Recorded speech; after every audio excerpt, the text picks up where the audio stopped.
Okay, fantastic. Okay, so we're welcome to have Johannes Matschke. He's talking about national interest spillovers and macroprudential coordination. For those of you who are new, this is just a regular seminar format. So if you have a question, just unmute yourself and jump in, and we'll also leave some time at the end for further discussion and questions. Okay, Johannes, go ahead.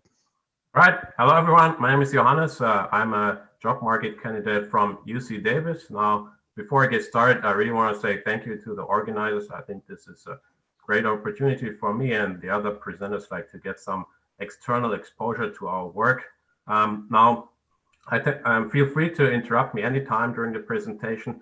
I always have somewhat difficulty in figuring out when someone asks a question, so feel free to just unmute yourself and interrupt me. So the talk from my part today is going to be about financial frictions, financial regulations, and the specific topic that I'm interested in is essentially the difficulties that international policymakers, international regulators tend to have with setting up international regulatory standards. And before I get to that, I want to start with some background information. So it turns out that essentially since the end of the Bretton Woods era, and specifically over the last 2-3 decades, we've witnessed a dramatic increase in the size of international financial markets. The trading volume went up by a lot. At the same time, we're essentially in a situation where almost every country is somewhat financially interlinked with the rest of the world. And there seems to be somewhat a consensus that this has implications for global financial stability. And people or researchers and policymakers seem to identify two key issues. The first one is the financial spillovers, and that's essentially work between banks and across countries. And if we'll just look at some historic data over the last 20-30 years, then we'll witness an increasing amount of financial crisis and banking crisis, even if we ignore the recent financial crisis.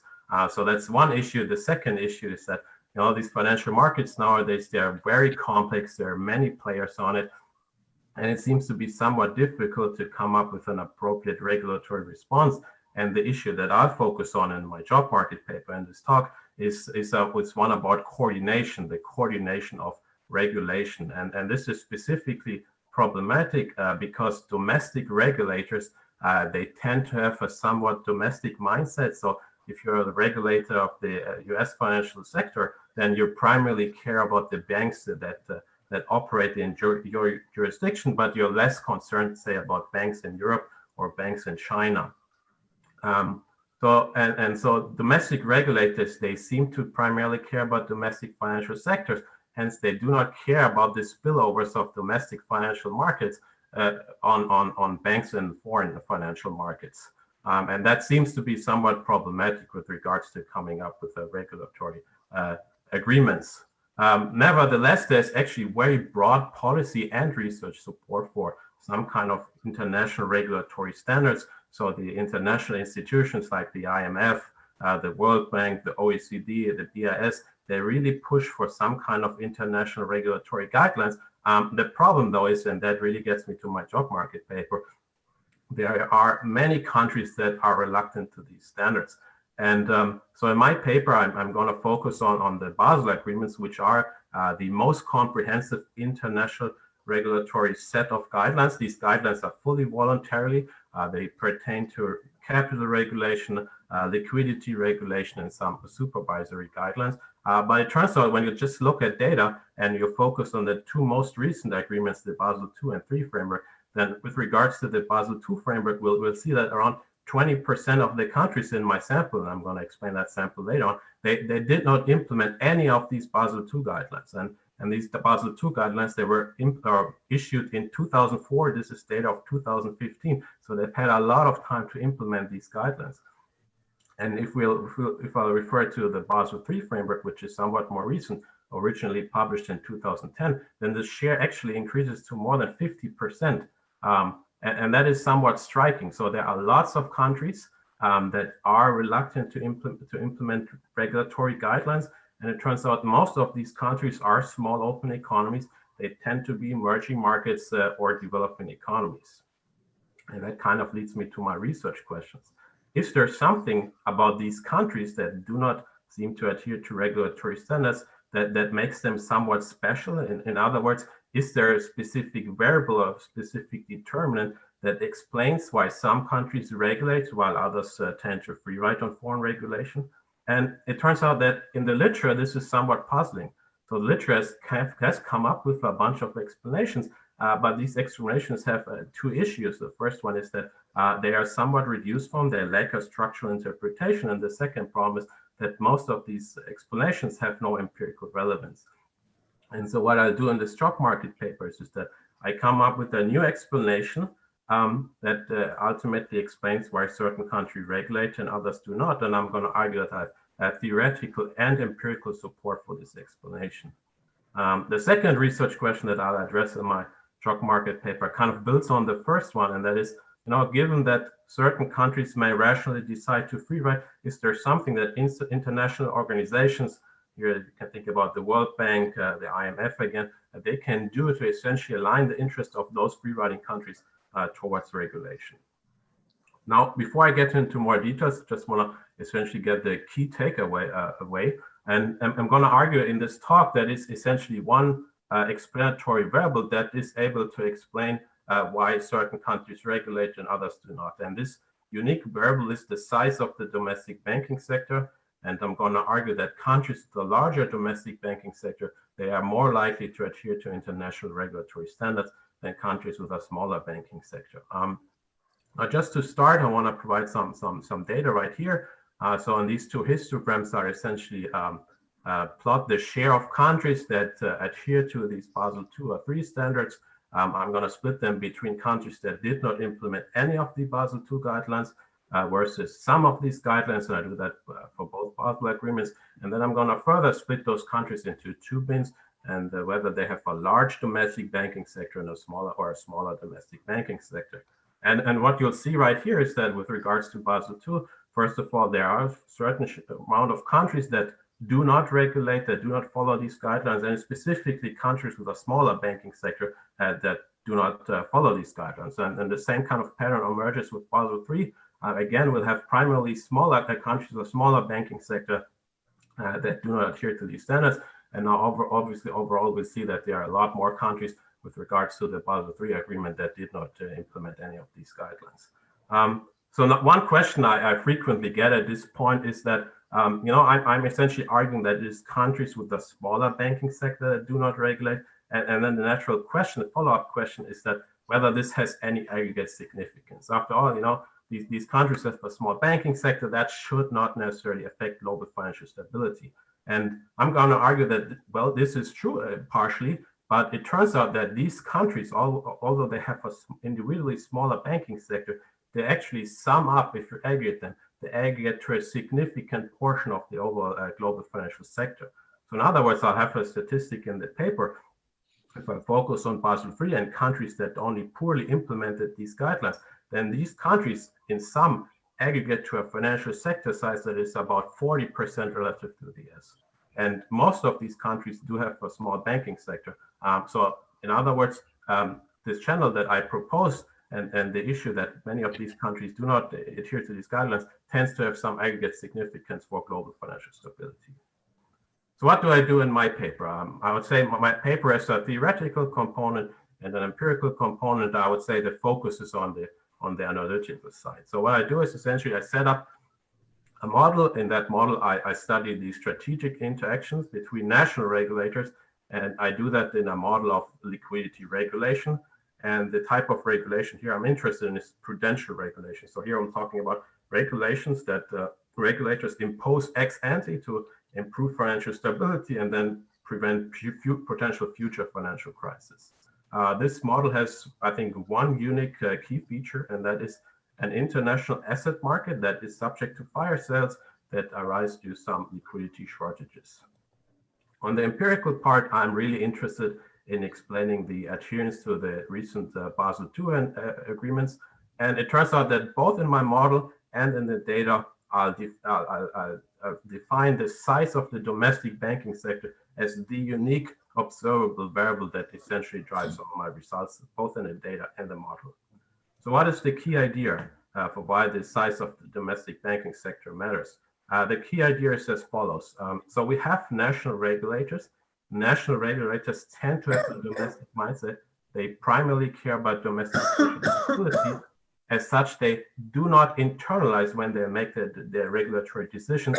They do not internalize how their decision affects banks in foreign countries.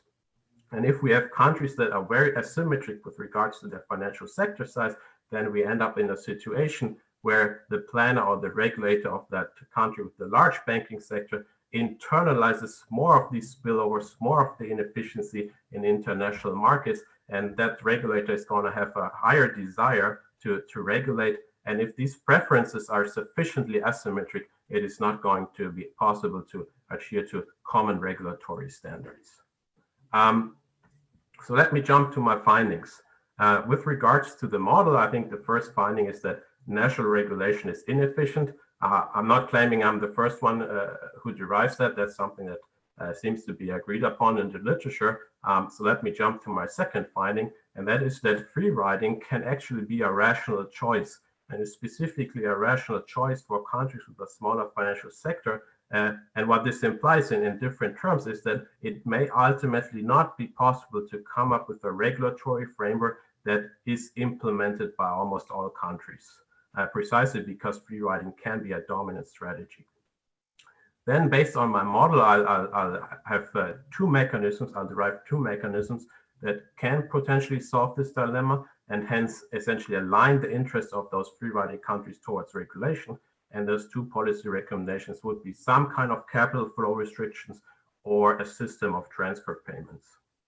With regards to the empirical section, I'm going to show you that it is the size of the domestic financial sector as the only relevant explanatory variable with regards to the adherence of the Basel II and III frameworks. And I'm also going to show you that the alternative explanations that have been proposed in literature seem insignificant. In other words, they don't have explanatory power.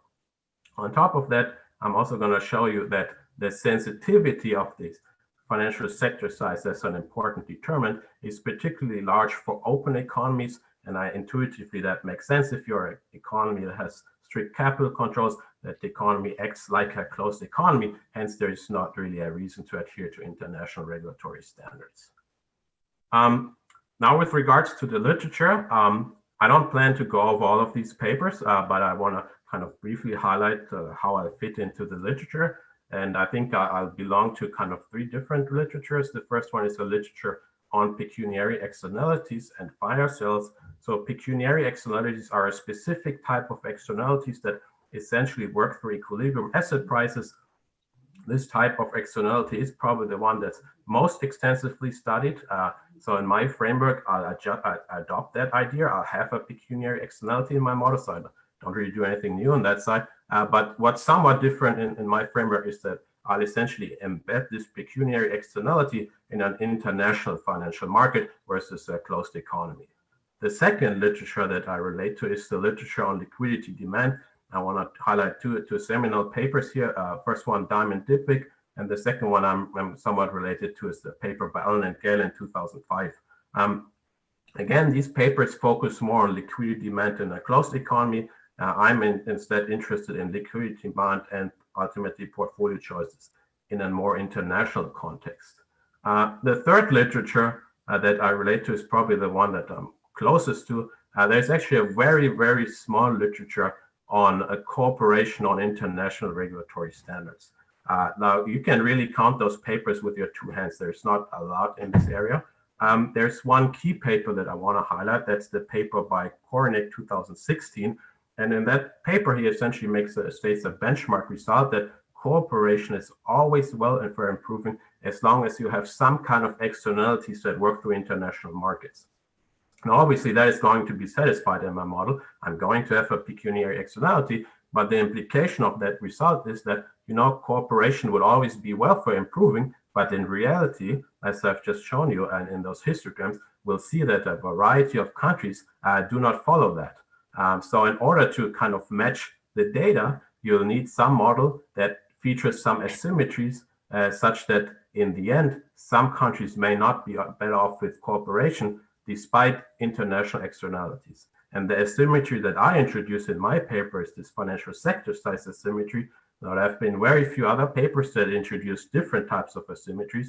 I listed those papers down here, and I'm gonna get back to their channels later on once I get to my empirical section where I want a proxy for their explanations and essentially show that their explanations do not have any empirical relevance, unlike the domestic financial sector size, which I push in this paper. All right, so what am I going to do for the remainder of this talk?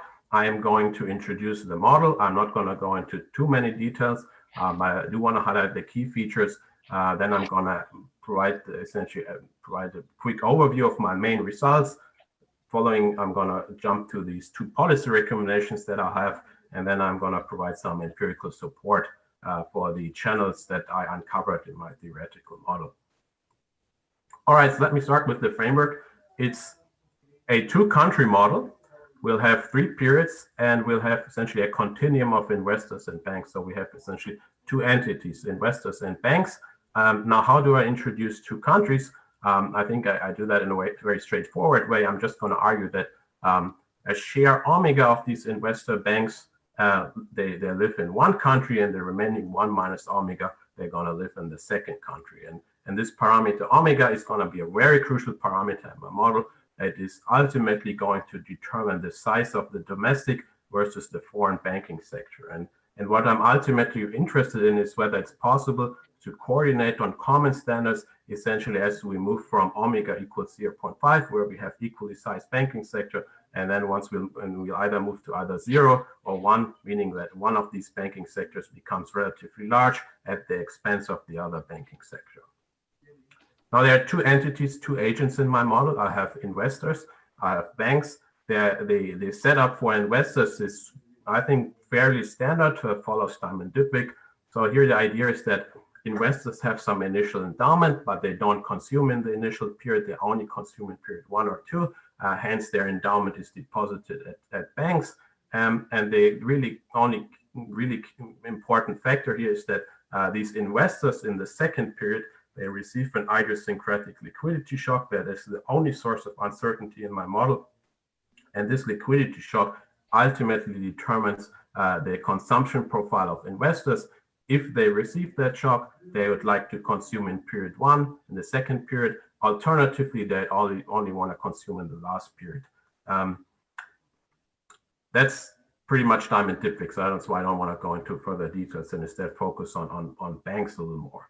The setup for banks has some analogies with Allen and Gale. So the idea here is that banks receive some initial endowment, and they'll have to make an investment choice before they learn about the type of their investor that they are matched with. So they have to make an investment choice between short and long assets, not knowing whether they will be matched with an investor that demands some consumption goods in period 1 or not.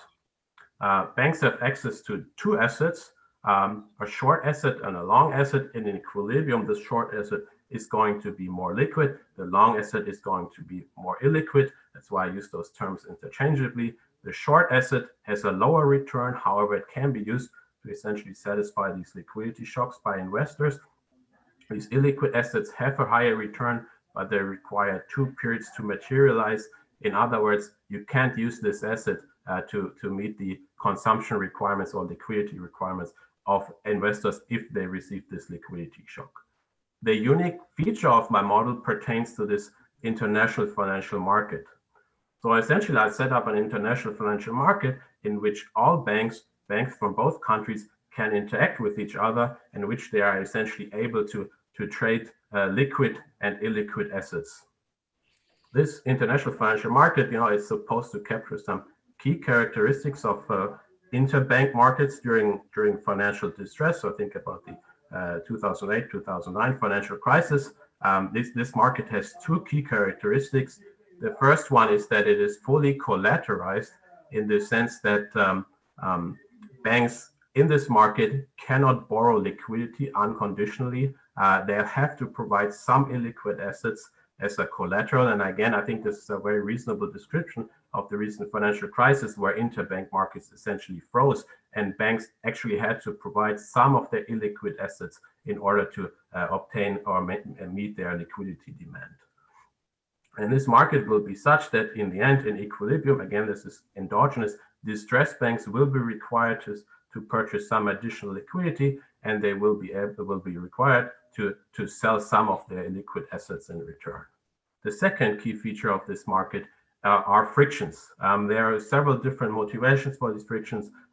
Most commonly used justification is an adverse selection problem or some search and bargaining friction. Again, there is empirical support for these type of frictions. And the only thing that's really matters for my model is that these frictions will imply that the price of these illiquid assets, so the price of this illiquid assets that distressed banks sell, this is going to be below fair value. That is going to introduce a notion of fire sales, and ultimately that is going to introduce my pecuniary externality. Now here I'll have this model structure. I'll just essentially in the timing of the events in my framework. So I'm actually going to solve this model by a backward induction. So what I'm going to do, and I'm going to show you that in the next couple of slides, I'm first going to focus on this financial market. In this financial market, all banks interact with each other. Distressed banks in equilibrium, they will be required to sell some of their illiquid assets to meet this consumption or liquidity demand.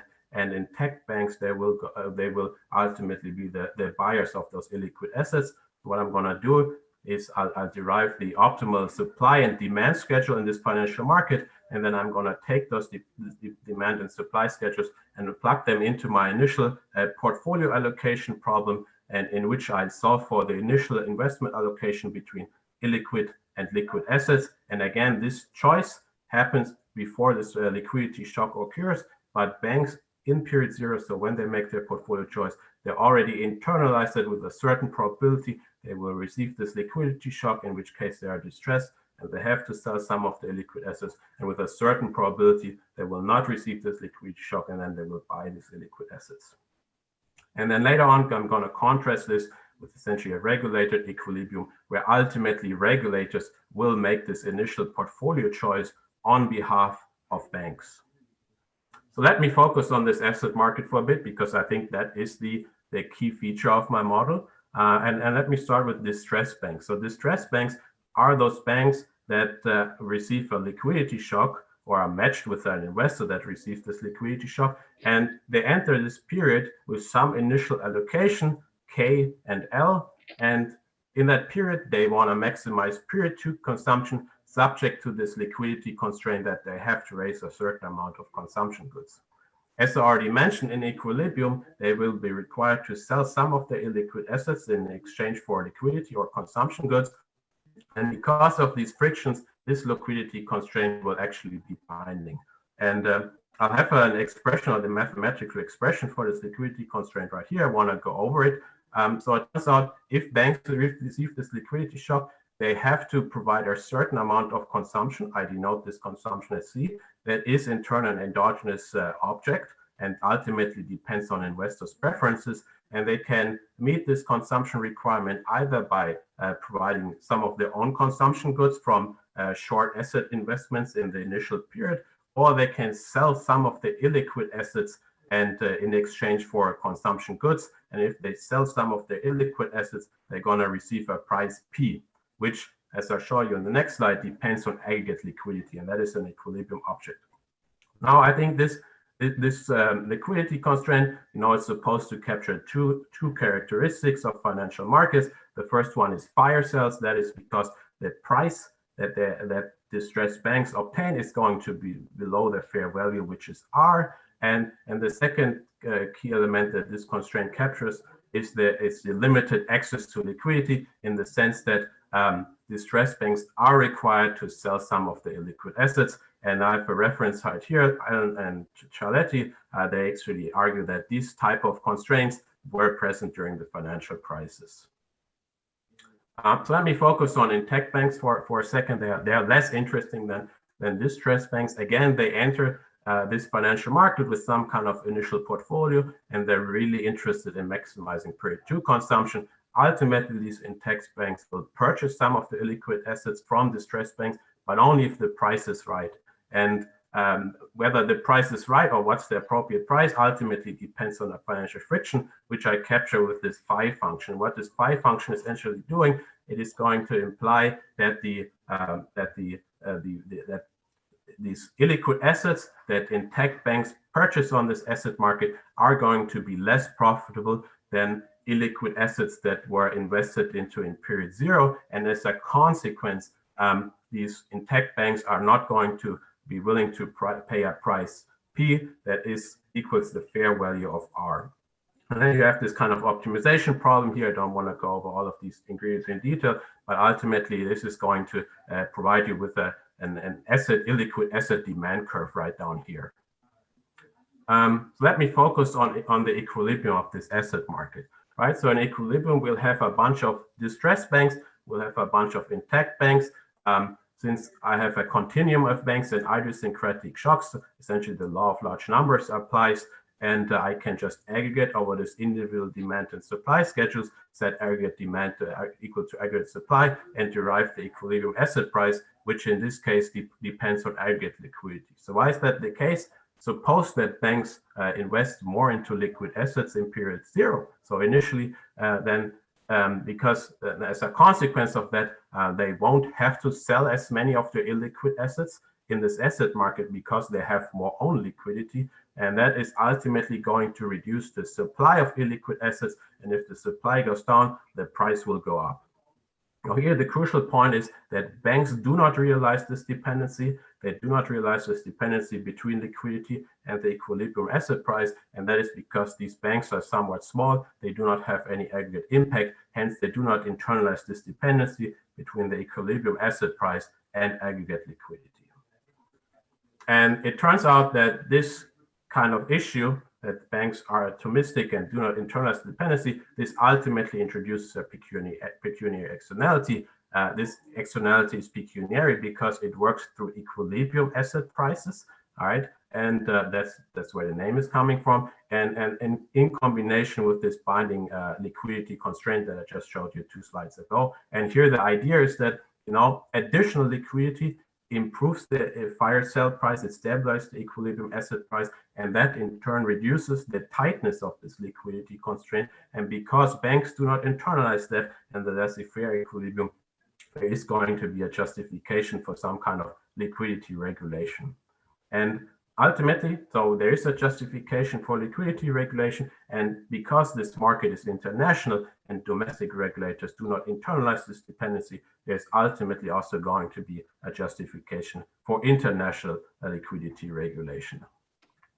And in this figure, I'll essentially just display the equilibrium on this asset market or this financial market. The blue line characterizes the aggregate demand curve that is derived based on those intact banks. The red line characterizes the aggregate supply curve that is in some sense just this liquidity constraint aggregated.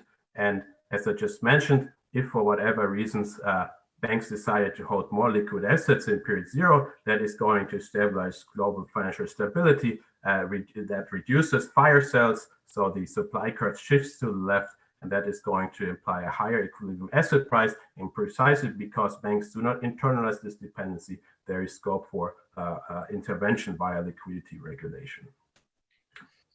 So let me jump to period zero.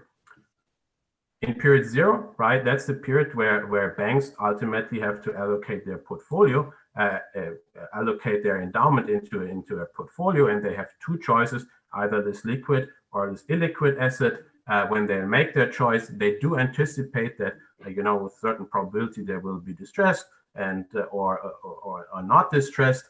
And in that period, in period zero, they essentially maximize period 2 consumption, subject to this potential liquidity constraint that they might face with a certain probability.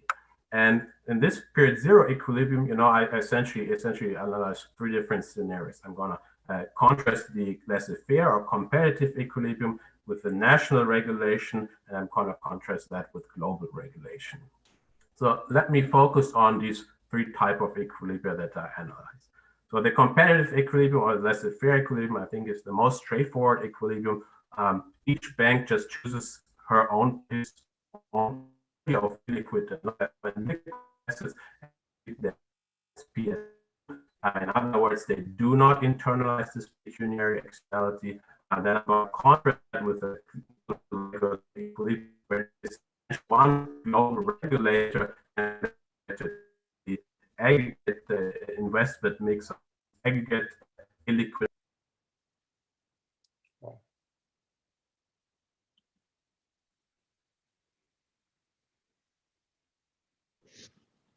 He's gone. He's gone for all of you guys too? Okay, I wasn't sure if, yeah, we'll give him a second to try to get reconnected. It's only the second time it's happened, right? Yeah, it was, usually it's Dan Ju, right? Yes. Yeah.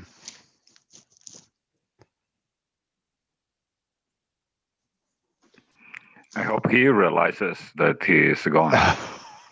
Yes, he could still be talking right now. Well, And I don't know any way to get a hold of him. let's see. I can send him an email, but I doubt he's watching his email right now.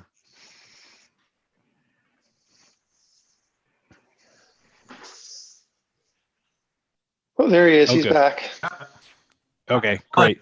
Just had an internet outage. No problem. Go ahead and get your slides shared again. I get it back up. I apologize. This happens sometimes here in Davis. It's no problem. This is How far did I get? I don't. Let's see. We I got think I past the stopped outline. somewhere right here on this slide, right? Yes, Yeah, right here. that looks Okay, right. Yep. okay. So then I'm gonna continue right here. Yep.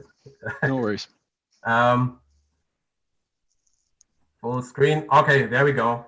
So I think I did mention the comparative equilibrium. What I'm not sure is whether I conveyed the global equilibrium. I think I stopped somewhere right there. So I'm going to start with that. So in my global equilibrium, essentially I have a global regulator that ultimately sets the amount or determines the portfolio choice on behalf of all banks in this global market. So essentially, a global regulator chooses the portfolio on behalf of banks in the domestic banking sector and the foreign banking sector. And because the global regulator kind of chooses on behalf of the portfolio on behalf of all banks, that regulator is going to fully internalize this pecuniary externality. In other words, that regulator is going to fully internalize the dependency between the equilibrium asset price and aggregate liquidity. And the kind of phenomena that I want to capture with this global regulation is really essentially some international regulatory agreements that have been settled and that are subsequently potentially implemented by all countries. So in some sense, this global regulation would refer to an international agreement. Think about the Basel agreements, but in some sense, refers to a hypothetical scenario where all countries actually adhere to these regulatory standards.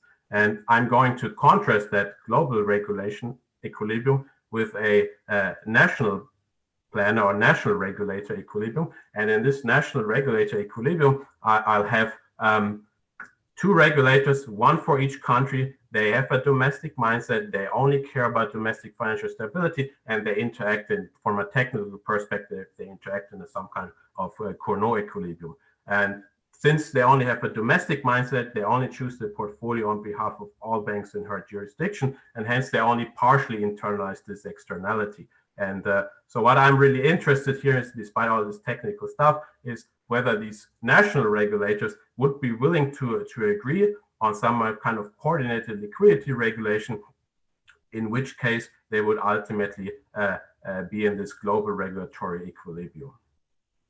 So let me jump to my analysis. What are the key features of this model? The first statement is with regards to aggregate liquidity. Johannes, this is Rock from Philly Fed. I may have missed it, and I'm not so sure I can blame the internet outage. But what is international linkages, financially speaking, that investors in one country can deposit money in the other country? Is that the international linkage that's across one countries? way of modeling here. So what I'll do is I'll have a bunch of banks. I'll have a bunch of investors. Each investor is tied to one bank. So in that sense, a bank cannot attract funds from multiple investors from multiple countries, but instead all those banks are able to interact with each other in this international financial market. So this is some sense in the literature, there seems to be like a trade-off, or there's a choice. I can either focus on really explicitly modeling the interaction between investors and banks and make this very complex, or I can focus on the interaction that banks have with each other. And in this framework, I'm going to focus, or I'll focus on that, and I'll specifically model the transactions that banks have with each other, and I'll focus on that. And I'm somewhat sacrificing some interesting interactions between investors and banks by assuming that there is one investor for one bank. So just Thank to you. pursue Rock's question, is the main national issue here the scope of the regulator, or did I miss something in the presentation of the model?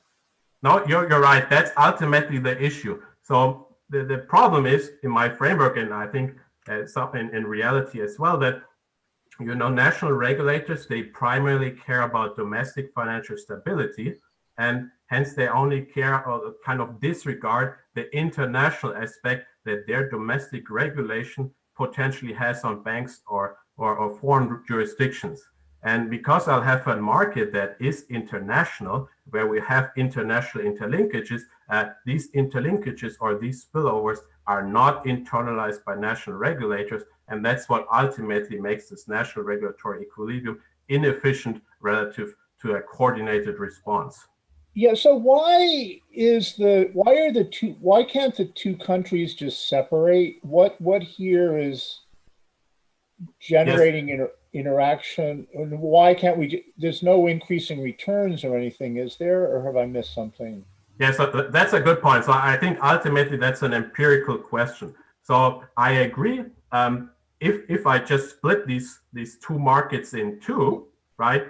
Each national regulator would internalize the entire inefficiency, the entire spillovers that are left. So in some sense, yes, I could split these markets in two, and I would come up with an efficient level of regulation. But from a practical perspective, from an empirical perspective, we see that financial markets are highly integrated, and it is not that straightforward to split these up.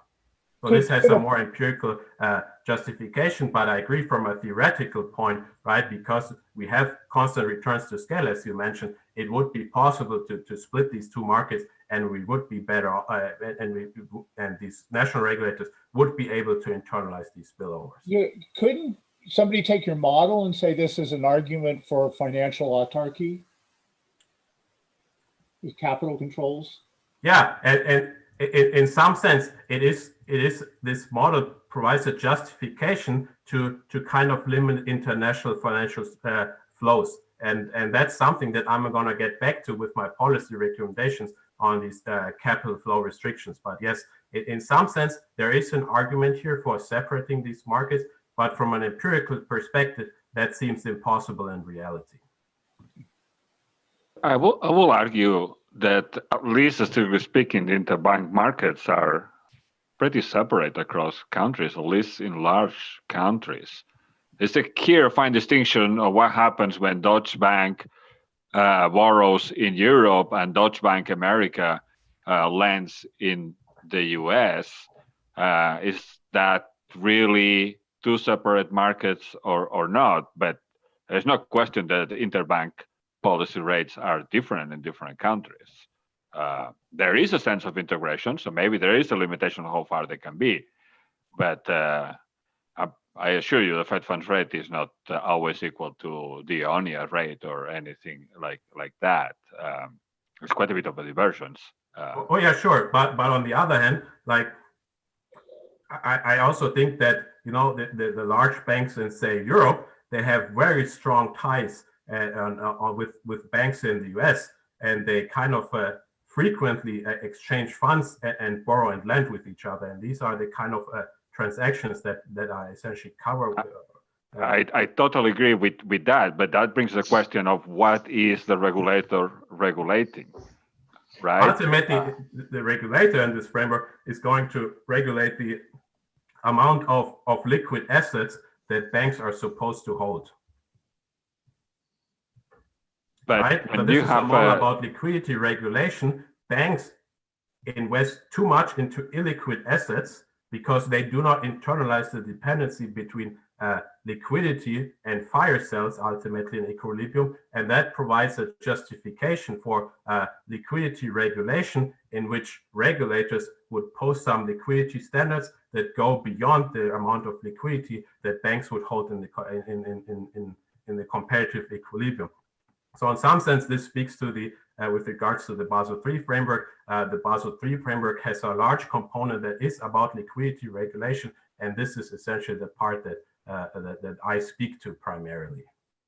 Yeah, but if you think about Deutsche Bank, what you say is absolutely correct. It has a huge presence in Europe. It has a large presence in the US. It transfers money between Deutsche Bank Europe and Deutsche Bank US.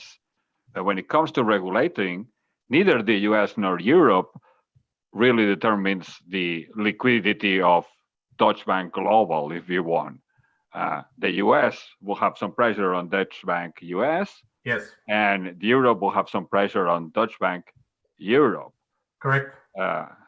But neither of them chooses the overall position exactly. of Deutsche Bank Global. And that's exactly what I characterize in my national regulation framework, where essentially each regulator only cares about banks that operate in their own or her own jurisdiction, right? That's this kind of setup. And I contrast that setup with essentially a global regulator who would hypothetically choose the regulation for all banks globally and thereby fully internalizing these spillovers. Thank you. Yeah. Okay, we can discuss this later. Let me jump to my analysis section. I think I have about 20 minutes left. So let me start with aggregate liquidity or the aggregate amount of regulation that would derive that one would obtain in this framework. And I think the first thing to take away is, maybe not surprisingly, that independent or national regulation is inefficient, and that is precisely because national regulators have a domestic mindset. Now that is less interesting, so let me jump to this bank-specific liquidity regulation and essentially summarize my results in this diagram. So let me explain that. So on the x-axis, we'll essentially have the amount of liquidity that the foreign regulator imposes on banks that operate in the foreign country. And on the y-axis, I'll have the amount of liquidity that a domestic regulator would impose on banks in the domestic financial sector. And this red line characterizes essentially all my equilibria in this national regulator equilibrium as a function of the relative size of the domestic banking sector. So let me start with equally sized banking sectors, in which case omega equals 0.5. And in that case, maybe not surprisingly, because we'll have perfect symmetry, both regulators would choose the same amount of liquidity for each of their banks. Now, what happens if I change the size of symmetry? So let's suppose the domestic financial market increases. Then what we'll see is that the domestic regulator not just going to choose more aggregate liquidity. The regulator is actually also going to choose more liquidity for each bank in that jurisdiction, precisely because that regulator internalizes more of these international inefficiencies. At the same time, the regulator from the smaller banking sector is going to decrease the amount of regulation. Now, there are a couple additional features that I want to briefly highlight. There's actually a very large share of omegas, of relative size asymmetries, where the foreign regulator actually would like to deregulate. So if we just take a point up here, for example, we'll see that the foreign regulator would actually impose less liquid assets, or would force banks to hold less liquid assets than banks would do in the competitive equilibrium. That's one thing to take away. The second thing to take away is that we can up in a situation where the domestic regulator with the large banking sector supplies more liquidity than a global regulator would do. And that is because that domestic regulator has to subsidize the free riding country who is essentially not providing any liquidity at all. And there's actually also a corner solution in which the regulator from the smaller economy provides zero liquidity. But again, I think that the main topic of this talk is about cooperation. So actually, let me get to that. So then the question that I ultimately asked is whether these national regulators, whether they would be willing to cooperate. Now, if they cooperate, they would essentially play the social planner, or they would adhere to the social global planner allocation, because that is by construction the efficient allocation, since that solution internalizes the entire externality of this market. But the question is whether this type of solution is possible, and ultimately that depends on the net gains from coordination. So I've defined these net gains as essentially this triangle omega and triangle 1 minus omega to refer to these both jurisdictions. And these net gains are they consist essentially of the share that represents the relative size of this country or this financial sector. And if they coordinate, they would get a share of essentially the welfare in the global planner solution or global regulator solution. And if they do not coordinate, they would still be stuck in their national regulatory equilibrium. And the key idea here is that if these net gains from coordination are positive for both countries, they would be willing to coordinate. Otherwise, they would not be willing to coordinate. And in this figure, I kind of portray the willingness to coordinate ultimately is a function of the asymmetries in the banking sector. So if we have equivalently sized banking sector, that is when omega is 0.5, both planners would be better off cooperating. That is essentially Cornick 2006, which I mentioned in my literature review. And that is simply because national regulators do not internalize the entire externality. The global regulator solution is strictly preferred, and both would be willing to join. Now, if we'll have more and more asymmetry, then the regulator from the larger banking sector is increasingly willing to coordinate. And that is because that regulator essentially has to increasingly subsidize the free riding regulator with essentially additional liquidity. And the crucial point here is that with regards to the net benefits of the smaller regulator, there is one threshold beyond which it is not rational for that planner to adhere to international regulatory standards, precisely because that planner or that regulator or the banks in that economy, in that financial sector, they benefit so much from foreign liquidity provision, and they can instead invest into more profitable assets that is such that it's not profitable for them anymore to adhere to any kind of international regulatory standards, and eventually split the gains from coordination. So let me summarize this part so far. What I kind of the points that I wanted to make. The first one is that national regulation is inefficient. The second is that the willingness to regulate ultimately depends on the size of the domestic banking sector, because the size of the domestic banking sector determines the extent to which national regulators who have a domestic mindset internalize inefficiencies in this financial market. And if these preferences are sufficiently asymmetric, they are not going to be able to cooperate. And so what I'm going to do next is that I'm going to discuss two policy recommendations that can ultimately align the interest of those free riding countries towards regulation. And let me start with transfer payments. System of transfer payments in this framework would work precisely because there are overall gains from coordination. The problem is just that these gains are somewhat unequally distributed, in the sense that the country with the larger regulator disproportionately benefits from international regulation, and the country with the smaller banking sector would actually lose. But because we have aggregate from gains from coordination, it's always possible to redistribute these gains such that everyone is better off. I think the system of transfer payments may be less interesting than my capital flow restrictions.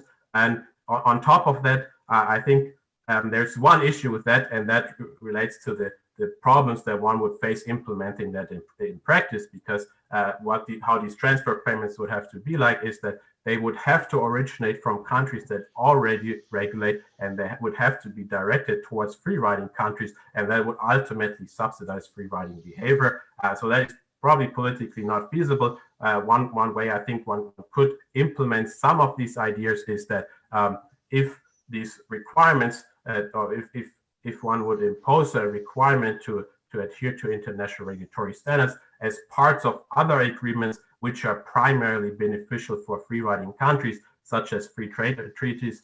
Those are primarily beneficial for countries, for emerging markets, small open economies. Those are the countries that tend to free ride on foreign regulation. So one could link these free trade treaties for example, with a requirement to adhere to international regulatory standards. Let me turn to my second policy recommendation, which I think is a little more interesting, and that is, I argue that a threat, it doesn't have to be actually implemented, but a threat to impose some kind of capital flow restrictions on free riding countries, that this may ultimately imply a corporation. And the reason why this works is because free riders tend to have a smaller banking sector, and they essentially face the following trade-off.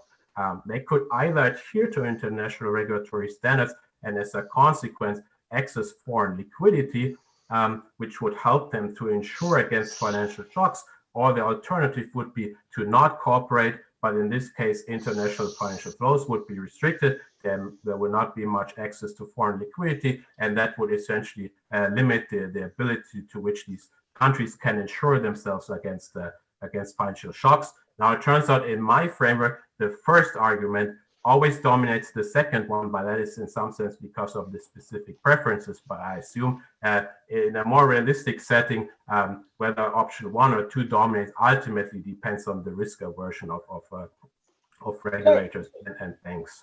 So, Johannes, I'm still confused going back to our previous discussion.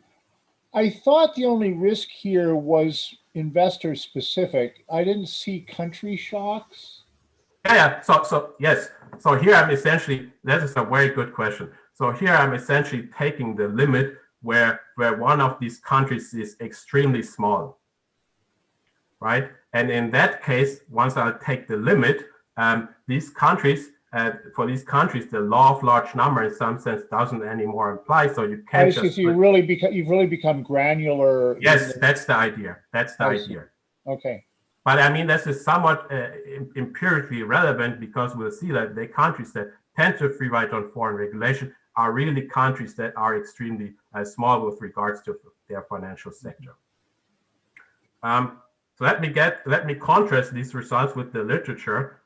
So in the literature, capital controls are usually imposed, or there's a justification for capital controls for 2 reasons: either to address a domestic externality, or to ultimately gain an advantage relative to other countries via some, say, terms of trade manipulations. And the motivation for capital controls in my framework is somewhat different. Capital controls in my model eliminate inefficient spillovers.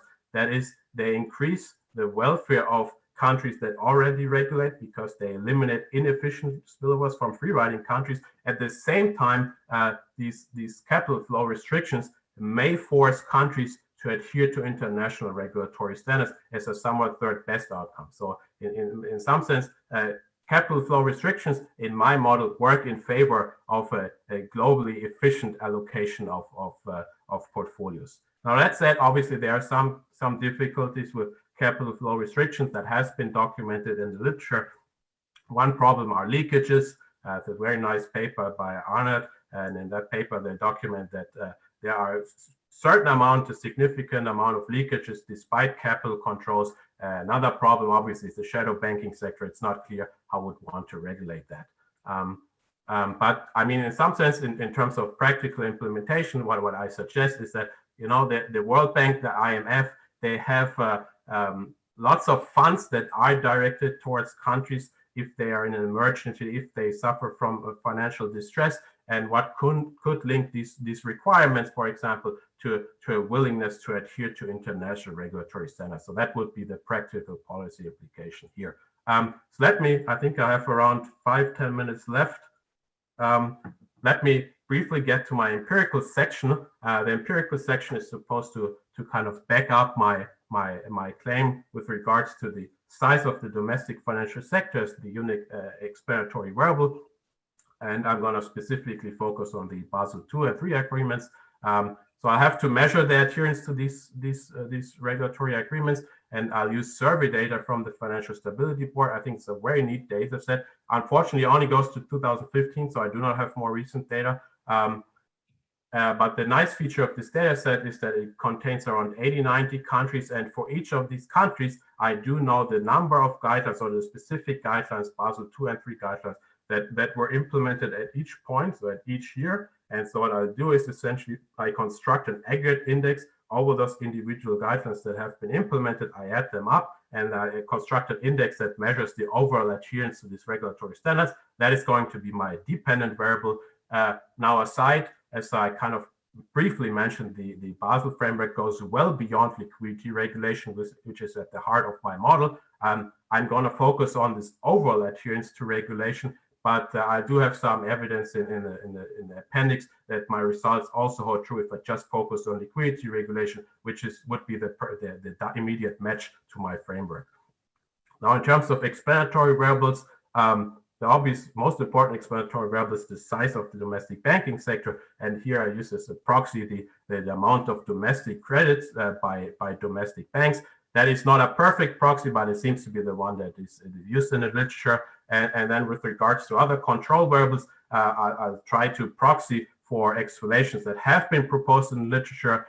One would be past banking crisis. That's something you previously hear. If they had a past banking crisis, they are more likely to adhere to regulatory standards. That's one argument. I also consider the legal and institutional environment, the profitability of domestic banking sectors relative to foreign banking sectors.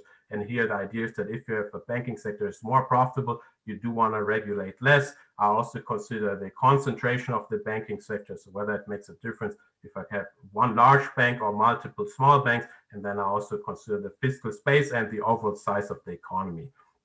So let me jump to my results. I want to point out a few aspects. The first one is the size of the banking sector, which I proxied by credit. That variable is the only significant variable, and it's positive in the sense that a larger banking sector it leads to a higher likelihood of implementing more of these Basel II standards.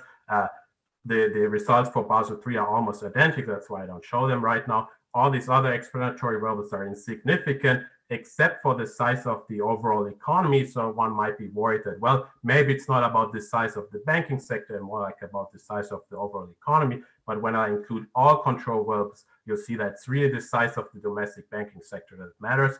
And then with regards to column 7, column 8, I specifically focus on a subset of countries which have an open capital market. And what you'll see in column 8, that if I condition on countries that have few capital control restrictions, the importance of the domestic banking sector as a determinant for international regulation increases, the overall fit of the model increases as well. So I think that's kind of reassuring, but it might intuitively make sense. If you're a closed economy, then you don't really care about international regulatory standards, and I see that by comparing column 7 and 8. Now, this in this figure, I essentially visualize my regression results. So these are margins plots, and on the x-axis, I'll have the size of the domestic banking sector, and on the y-axis, I have the probability of implementing zero policies. And what you'll see both for Basel II and Basel III, you'll see that once the banking sector increases, it's less likely to implement zero Basel II or III guidelines. Now, let me wrap this up real quick.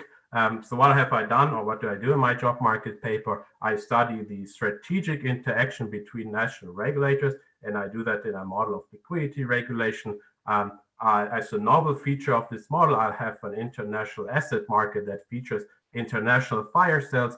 These international fire sales ultimately justify regulation, and because they spread internationally, they ultimately justify coordination. But I also find that depending on the size or the relative size of the domestic banking sectors, it is not going to potentially be possible to come up with an agreement that is implemented by almost all countries, and that is consistent with the empirical evidence on the Basel II and III agreements, where we have a fair share of countries, primary small open economies, emerging markets, with a small banking sector that do not adhere to these standards. I'll have some data that supports that. Now, I do want to be honest, this empirical section in some sense lacks a proper identification strategy. So that is definitely one drawback of that. And then with regards to policy recommendations, I'll essentially show that you can enact a system of transfer payments or some kind of capital flow restrictions that would work to ultimately align the interest of those free-riding countries towards regulation. Now, with that said, I want to add one more point here before I finish, and that I think speaks to the, in some sense, biggest limitation of this paper. It's an analytical framework. In that sense, I'll provide a justification for coordinated liquidity regulation but I do not provide any numbers. I do not quantify these gains from coordination. That is something that I might do in the future work, and provide a more quantitative framework where I can actually characterize these gains from coordination. I expect them to be somewhat larger than for monetary policy coordination, and that is precisely because financial markets seem to be somewhat nonlinear, will have nonlinearities, will have financial frictions that amplify shocks in a nonlinear fashion. So I do expect potentially that these gains are somewhat larger than for monetary policy coordination. But I leave that for future work. And at this point, I just want to say thank you for listening to my talk. I imagine the time is up, and I'm happy to answer questions either now or after the next two presentations, and I'm going to leave it right here. Thank you very much. Okay, great. Thanks, Johannes. So we are going to have some time for discussion. Yang, who goes next, is going to kick off at 1:15. So we've got about 10 minutes or so for that. So for those of you who need a break, this would be the time to do it. Otherwise, chime in with questions or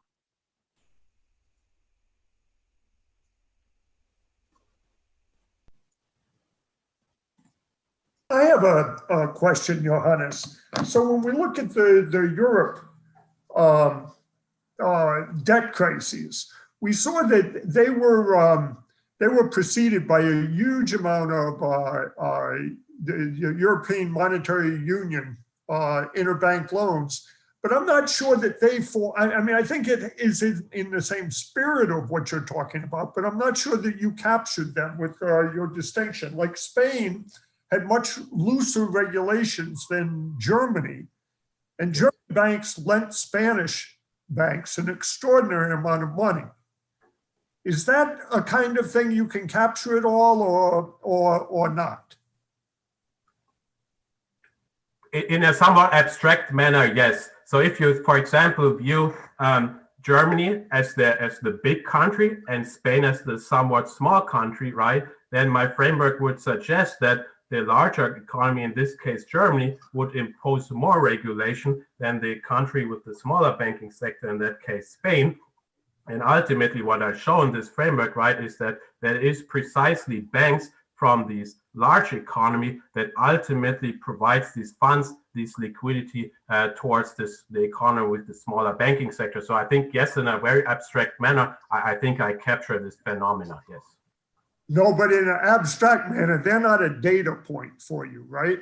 No, they are not data points for me, right? So it's true. So I think the mechanism that you described applies to my framework, but I agree it's not a data point for me. And in my empirical section, I'll focus on the Basel regulations, right, and not some other types of regulators. So we do have other alternative regulatory frameworks, like this framework by the G20. We have specific regulation for the European Union, but I don't have that in my empirical section. But I'm arguing that the idea that's driving the results in my model would be applicable to the scenario that you described.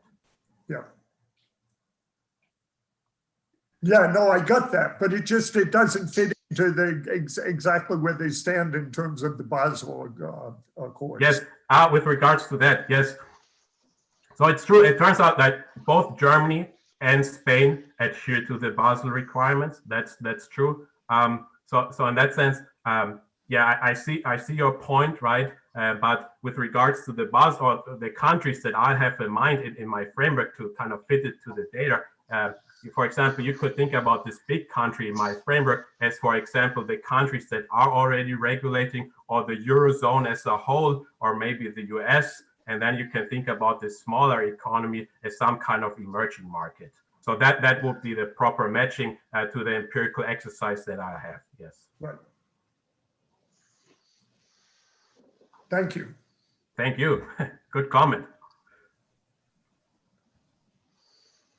So I'll ask you or make a comment or suggestion. So I was thinking about how I would want to apply your model to the United States before there was lots of regulations, and states were kind of separate. Is there a way of thinking about how Rhode Island or Delaware would choose its capital standards differently than California before there was kind of interstate banking and as much oversight, national oversight? Should we think about your model in that context as well? Well, yes. So I think you'd have to stretch the model very far to really speak to that issue. But suppose we're in the US where we have essentially regulation by each state separately. So essentially before this Federal Reserve Bank and all this stuff came up. And yes, in that sense, my model, the prediction of my model would be, say, one state is California, the other one is Rhode Island. The implication would be that, well, Rhode Island is not going to impose some significant amount of regulation, but California does. Now, I don't have the historical information on whether that's actually that's what actually happened in the past, but that would be the implication, yes. And it seems like that I'm not that familiar with this issue, but it seems like that Rhode Island tends to be very lax on certain kind of regulatory standards and specifically taxation. Now, I don't have the empirical or historical evidence to back this up, but yeah. You know someone who knows a lot of history, right? I do know. I just have to ask them. Yeah. But yeah, my model would speak to that in a very abstract manner. Yes. I know it'd be great if you could apply it to that and somehow that's a good point. Show a similar result. Yeah. Because No, in my framework, I apply this to the Basel regulation, and so I'm essentially like really talking about one large country. I think about a block of countries that are already regulating. But I agree, you can really narrow this down and focus on essentially two provinces or two countries individual, and how and what would be the implications for that. Yeah. Okay. Thanks. Thank you.